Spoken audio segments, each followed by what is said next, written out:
জল ফুটতে আর ফুটন হতে কতক্ষণ সময় লাগে এটা গণনা করা যাবে না। ওর চাইতেও আগে আদমের ছেলে মেয়েদের ঈমান নষ্ট হয়ে যায়। এই ছিল এই নাই, এর নাম ঈমান। কোন কাজে সবচেয়ে বেশি নষ্ট হয়? আল্লাহর একত্ববাদে। তৃতীয় নাম্বার এটা ছিল উলুহিয়া। তৃতীয় নাম্বার তাওহীদ, আসমা ওয়া সিফাত। আর ইবাদতের ক্ষেত্রে যেহেতু যেই বিষয়টা বেশি গুরুত্বপূর্ণ হয় উলুহিয়াতে, সেটা হচ্ছে কি, আমরা যখন আল্লাহ পাক রব্বুল আলামিনের ইবাদত করব, তখন আমরা অন্তর থেকে বিশ্বাস করব যে আমি আল্লাহর জন্য করছি। কেন? আল্লাহ পাক রব্বুল আলামিন বলছেন, ওয়ামা খালাকতুল জিন্না ওয়াল ইনসা ইল্লা লিয়াবুদুন। আমি জিন জাতি এবং মানব জাতিকে সৃষ্টি করার মূল উদ্দেশ্য আমার ইবাদত করা। তো আমরা যখন আল্লাহর ইবাদত করব, অন্তরে আমাদের থাকবে যে আমি ইবাদত করছি আল্লাহর জন্য। মুখে যখন স্বীকৃতি দেব, যেমন সুবহানাল্লাহ বলি, আলহামদুলিল্লাহ বলি, সব আল্লাহর জন্য। আল্লাহ যখন আমাদেরকে সৃষ্টি করেছে তার ইবাদত করার জন্য, তাহলে আমার ইবাদত সবই আল্লাহর জন্য, সব কিছু আল্লাহকে সন্তুষ্ট করার জন্য। যখন আমরা ইবাদতের কাজগুলি করব, কারণ আমি রূপ করছি, এটা কাজ, সাজদা করছি কার জন্য? রব্বুল আলামিনের জন্য। ইবাদতের ক্ষেত্রে পূর্ণ ইবাদত করব শুধুমাত্র রব্বুল আলামিনের জন্য। তৃতীয় নম্বর আসমা ও সিফাত। আল্লাহর সুন্দর সুন্দর নাম রয়েছে, সেই নামগুলিকে পূর্ণরূপে আমরা জানতে গেলে তিনটি ভাগে ভাগ করা হয়েছে। এক, আল্লাহর যে নামগুলি রয়েছে সেই নামগুলিকে কোনোরকম ভাবে বিকৃত করা যাবে না। যেমন রাসূল সাল্লাল্লাহু আলাইহি ওয়াসাল্লামের সময় মুশরিকরা আল্লাহ পাক রব্বুল আলামিনের নামগুলিকে বিকৃত করে তাদের প্রতিমা, তাদের মূর্তিগুলির নাম রাখত। দুটি উদাহরণ দিই, বুঝতে পারবেন। আল্লাহর একটি নাম রয়েছে আল্লাহ, তারা এই নামটাকে পরিবর্তন করে তারা তাদের মূর্তির নাম রেখেছিল লাল। নামটাকে কি করেছে? বিকৃত করেছে। আল্লাহ পাক রব্বুল আলামিনের নাম ছিল আজিজ, তারা বিকৃত করেছেন, বিকৃত করে নাম রেখেছে তাদের প্রতিমার উজ্জা। এই কাজ করা যাবে না। আল্লাহর নাম কোরআন এবং হাদিসে যেভাবে এসেছে ওইভাবেই রাখতে হবে, বিন্দু পরিমাণ কম বেশি করা যাবে না, একটুকুও যাবে না। দুই, আল্লাহ পাক রব্বুল আলামিনের যে সিফাতগুলো বর্ণনা করা হয়েছে, গুণ বর্ণনা করা হয়েছে, সেইগুলির সিফাতগুলির সাথে কোন জিনিসের সাদৃশ্য করা যাবে না, হারাম। যেমন আপনাকে উদাহরণ দিই, তাহলে আপনি বুঝতে পারবেন ইনশাআল্লাহ। আল্লাহ পাক রব্বুল আলামিনের হাত রয়েছে, হাদিস এবং কোরআন থেকে যেগুলি প্রমাণিত রয়েছে সেগুলি আপনাকে বলছে। যেমন রাসূল সাল্লাল্লাহু আলাইহি সাল্লাম বলেন, কিয়ামতের দিনে আল্লাহ হাসরের ময়দানের পরে আল্লাহ পাক রব্বুল আলামিন 3 অঞ্জলি জাহান্নাম থেকে মানুষকে কি করবেন? জান্নাতে রাখবেন। এর মানে আল্লাহ পাক রব্বুল আলামিনের হাত রয়েছে। পূর্ণটা শুনেন, তারপর আমি শেষ কেন বলছি যে আমাদেরকে এই সিফাতগুলিতে কিভাবে বিশ্বাস রাখতে হবে। দুই, আল্লাহ পাক রব্বুল আলামিনের পা রয়েছে। জাহান্নাম যখন বলবে আল্লাহ আর কিছু নেই, আর কিছু নেই, তখন শেষ পর্যন্ত আল্লাহ পাক রব্বুল আলামিন পা যখন দিবে তখন বলবে যে তাক তাক তাক, যথেষ্ট যথেষ্ট যথেষ্ট। এর মানে আল্লাহ পাক রব্বুল আলামিনের পা আছে। ইবলিসকে আল্লাহ পাক রব্বুল আলামিন বলছেন, কোরআনে বলা হয়েছে যে আমি আমার 2 হাত দিয়ে আদমকে সৃষ্টি করেছি, তুমি তাকে সিজদা করো। দুই হাতের বর্ণনা রয়েছে।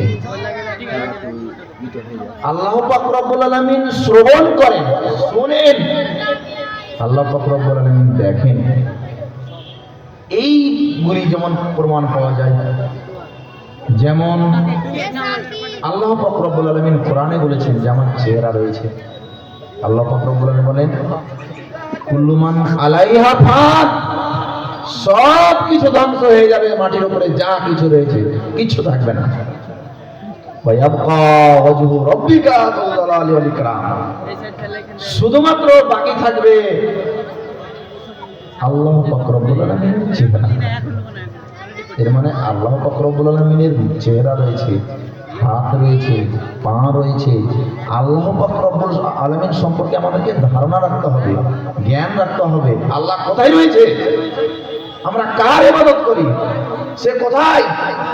আল্লাহ পাক রব্বুল আলামিন বলছেন আর রহমানু আলাল আরশি ইসতাওয়া, আল্লাহ পাক রব্বুল আলামিন রয়েছে আরশের উপর বসে। আর যেই আল্লাহর আমরা ইবাদত করি, কারণ সমাজে এমনও কিছু কুসংস্কার রয়েছে মানুষের ভিতরে, যেই কুসংস্কারের মানুষরা নিজেকে মুসলমান দাবি করে আর বলে আল্লাহ সব জায়গায় রয়েছে। নাউজুবিল্লাহ। আল্লাহ কোরআনে বলছে আমি আছি আরশের উপর। মুসলমানদের মধ্যে এক শ্রেণীর মানুষ বলে আল্লাহ সব জায়গায় রয়েছে।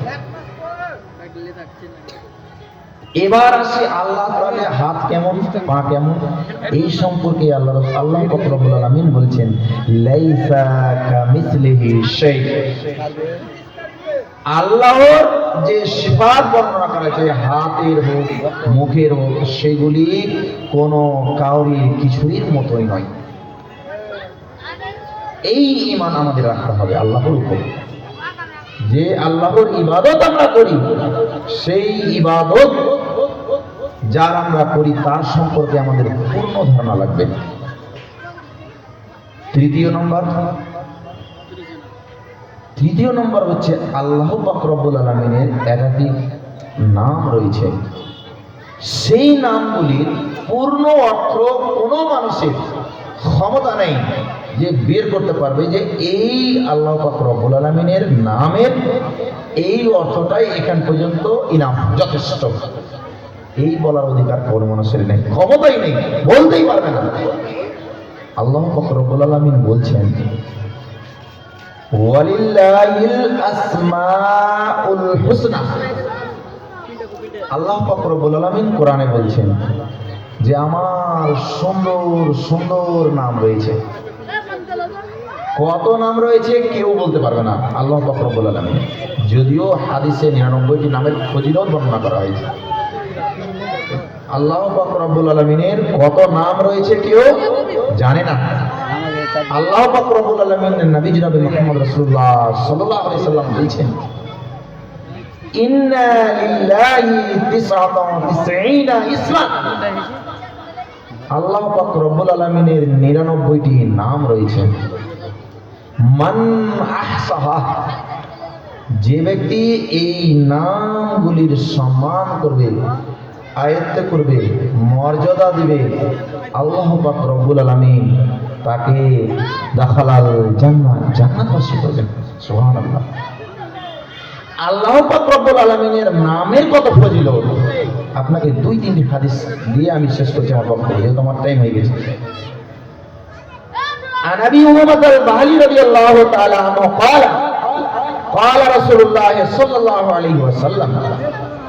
আবু উমামা আল বাহলি রাদিয়াল্লাহু তাআলা আনহু থেকে বর্ণিত, তিনি বলেন রাসূল সাল্লাল্লাহু আলাইহি ওয়াসাল্লাম বলেছেন মান ক্বারা আয়াতুল কুরসি, যে ব্যক্তি আয়াতুল কুরসি পাঠ করলো ফি দুরি কুল্লি সালাতিন, প্রত্যেক ফরজ সালাত আদায় করার পরে, লাম ইয়াহুল বাইনাহু ওয়া বাইনা দুখুলিল জান্নাহ, ওই ব্যক্তিকে জান্নাতে প্রবেশ করাতে কোনো জিনিস পৃথিবীর বাধা হয়ে দাঁড়াতে পারে না।